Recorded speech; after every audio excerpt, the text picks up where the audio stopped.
Okay, so everybody wants to know the story about the naked cop. Last weekend, I organized the No Kings rally protest in my very small MAGA county, and there's two things you have to know about me.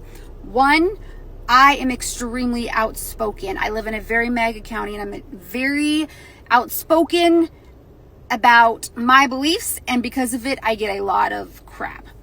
And then second, I am my mother's daughter. I always get the last word, and I will always outsmart any man, anytime, any place.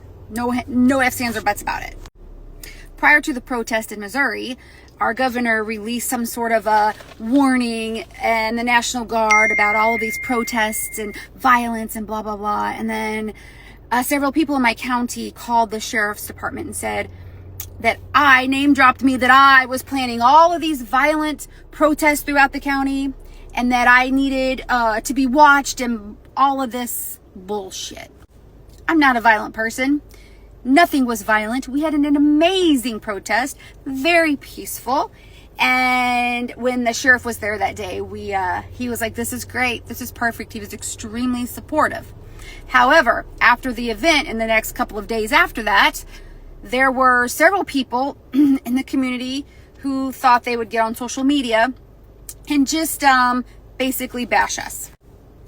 You name it, we were called it. We are mentally unstable. We're lazy. We're unemployed. We were all paid.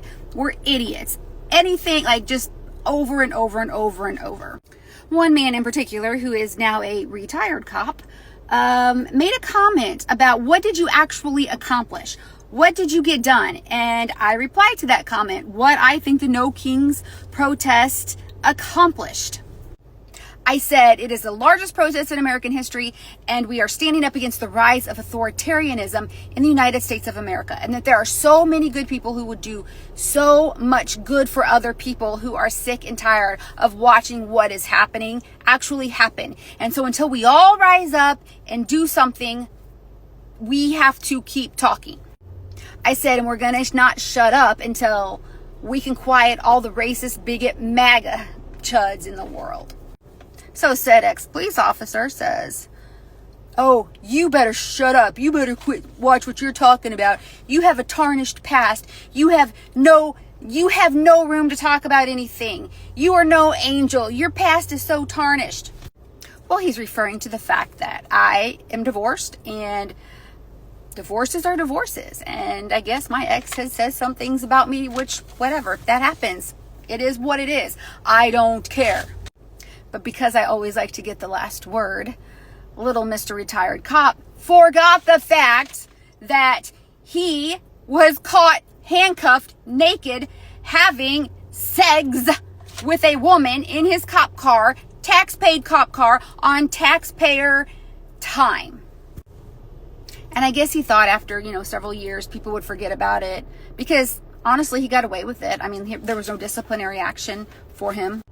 But how humiliating that had to have been for him. He wants to bury it. So if he's going to come at me and tell me about my tarnished past and what a horrible person I am, and that I'm leading violent protests and I'm doing all of these horrible things, then by God, everybody's going to know what you did, Mr. Handcuffs.